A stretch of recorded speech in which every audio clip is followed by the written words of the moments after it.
Bonjour, j'espère que vous allez bien. Où que vous soyez, moi c'est Fred, je vis aux États-Unis, je suis là maintenant dans Indiana, j'ai été dans le Texas, au Houston pendant plusieurs années et là je suis maintenant ici vers l'Indiana. Et j'ai créé cette chaîne YouTube juste pour partager mon expérience de comment j'ai quitté l'Afrique en tant que quelqu'un n'ayant rien jusqu'à devenir un cadre ici aux États-Unis. J'ai la nationalité et comment la vie, comment a été le parcours jusqu'à atteindre ce que je fais maintenant. Je suis manager de projet, chef ou encore chef de projet chez Toyota, la plus grande compagnie des automobiles. Et j'ai décidé de faire cette chaîne pour vous partager mes expériences, pour vous donner des conseils en ce qui concerne la vie, l'éducation, le travail, les changements de carrière et comment vous pouvez faire pour vous adapter.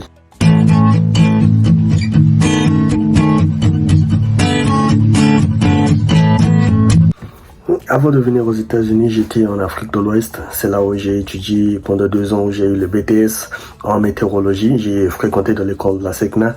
Après, je suis retourné au Congo. Quand je suis allé au Congo, j'ai eu l'opportunité de venir aux États-Unis. Nous pourrons parler, commenter si vous voulez savoir quelle était cette opportunité. Nous pourrons en parler plus tard. Je suis arrivé dans le Houston, au Texas. Quand j'y suis arrivé, je ne connaissais personne. C'était juste l'ami à un frère. C'est lui qui m'avait reçu. Voilà pourquoi j'y étais arrivé. Et arrivé là, tout était compliqué, différent. Les gens parlent anglais, mais bien sûr que je parlais déjà un peu d'anglais, mais c'était pas un anglais familier, c'était complètement différent. Mais quand tu dis 20, comme on le dit chez nous, ici on dit 20, tu dis 40, là on dit 40, et c'était complètement différent. Il fallait que je puisse m'y adapter, et comme j'étais ici seul, et j'étais obligé alors de commencer à travailler. J'ai commencé avec un boulot où je soulevais des choses très lourdes. C'était une compagnie de climatiseurs. Et ça m'a même causé quelques problèmes de santé à cette époque. Ce n'était pas facile. Mais ce que j'ai remarqué, c'est que quand nous arrivons ici, nous devons faire l'essentiel, de ne pas seulement être accro à ces petits boulots que nous faisons. Et j'ai été dans ce boulot pendant environ 7 mois où on me payait $9 environ. Et quand tu viens de l'Afrique, $9, ça fait environ 5000 francs CFA du Congo d'où je viens. Et tu peux te dire que non, ça va, donc je peux faire 1 million chaque mois. C'est suffisant, je n'ai pas besoin de changer de boulot. Maintenant, en tant que humain, nous devons toujours espérer à évoluer, nous devons toujours espérer à faire des choses qui nous aident à améliorer notre quotidien, à améliorer notre vie, à améliorer vous-même et les gens qui vous entourent. Parce que j'ai été quand même étonné de voir des gens qui disent que mon boulot de rêve c'est tant, mon boulot de rêve c'est être ingénieur, mon boulot de rêve c'est être ceci. Mais logiquement, faut pas être confortable à ce que vous faites. Faites ce que vous faites bien, mais ne soyez pas trop confortable. Il faut toujours chercher à améliorer. Si même les présidents des compagnies comme Amazon, Microsoft, ils cherchent parfois d'autres boulots, des présidents des grandes compagnies comme Walmart quittent pour aller dans d'autres compagnies. C'est très important pour vous aussi de vous déplacer et voir quelles sont les opportunités qu'il y a. Donc même ce que vous faites, ce que je dis ici pourrait vous aider et vous pourrez avoir une idée sur un voyage. Vous pouvez avoir des idées pour aller explorer d'autres opportunités.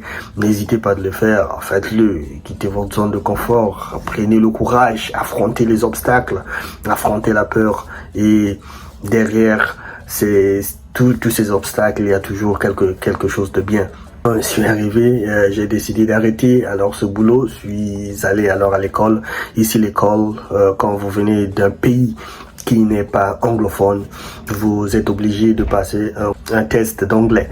Et dans ce test d'anglais, il y a 4 niveaux. Vous pouvez soit être placé dans le niveau 1, qui est complètement débutant, niveau 2, un peu, niveau 3, petit, et niveau 4, quelqu'un au moins qui peut parler. Et moi, je partais un peu dans des clubs d'anglais au Congo.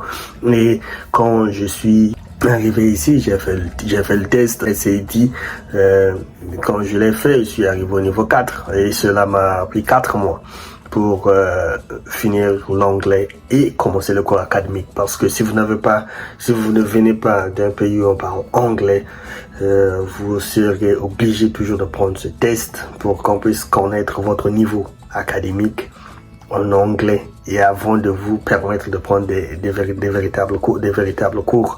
Ce que j'appelle par véritables cours, c'est soit si vous faites la chimie, si vous allez prendre un cours soit en chimie organique, ce n'est pas permis à moins que votre niveau d'anglais puisse être connu.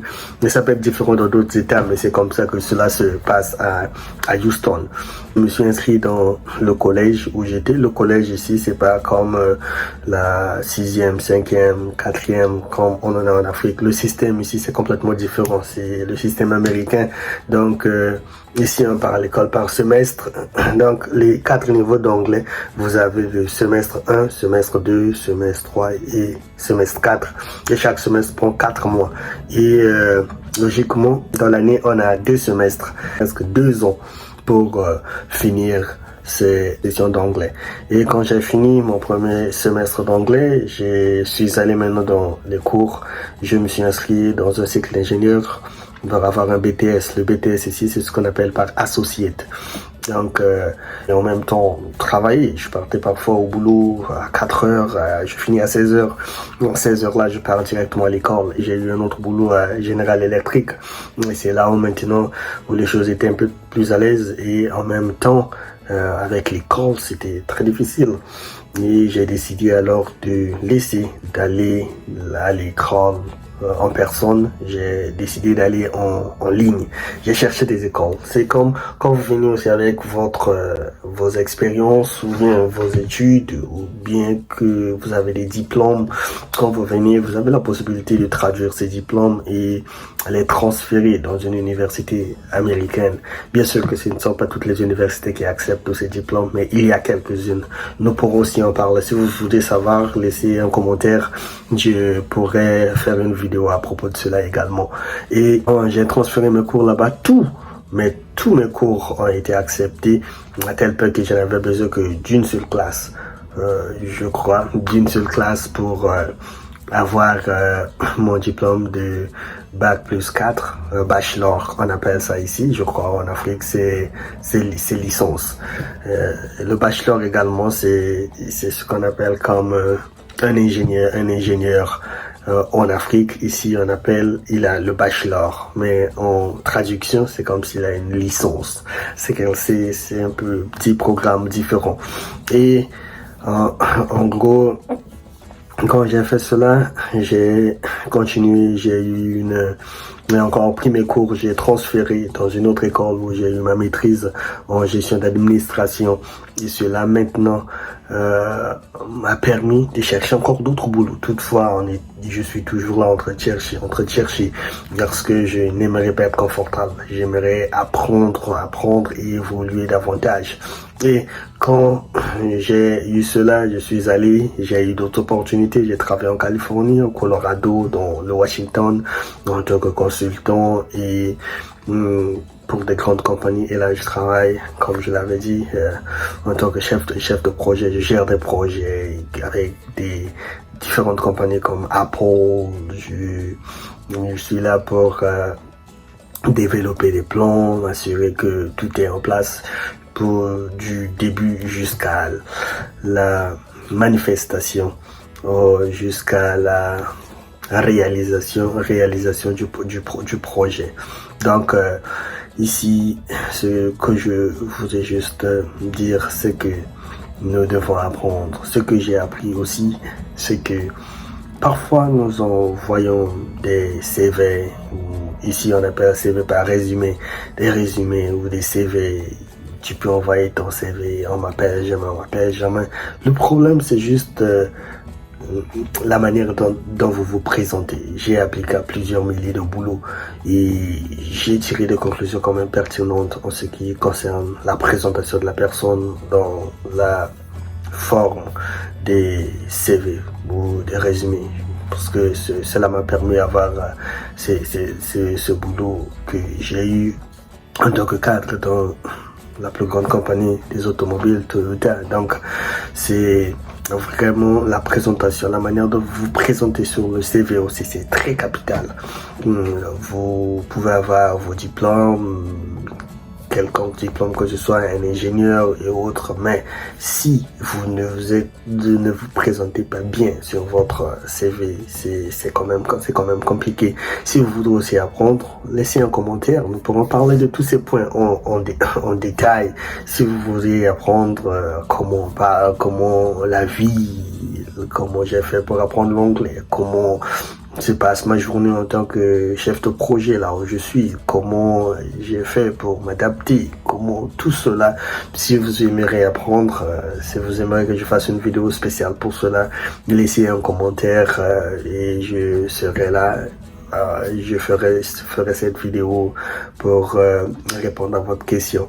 Mais en gros, nous devons toujours aller de l'avant, chercher des opportunités, nous améliorer, lire, prendre des cours en ligne.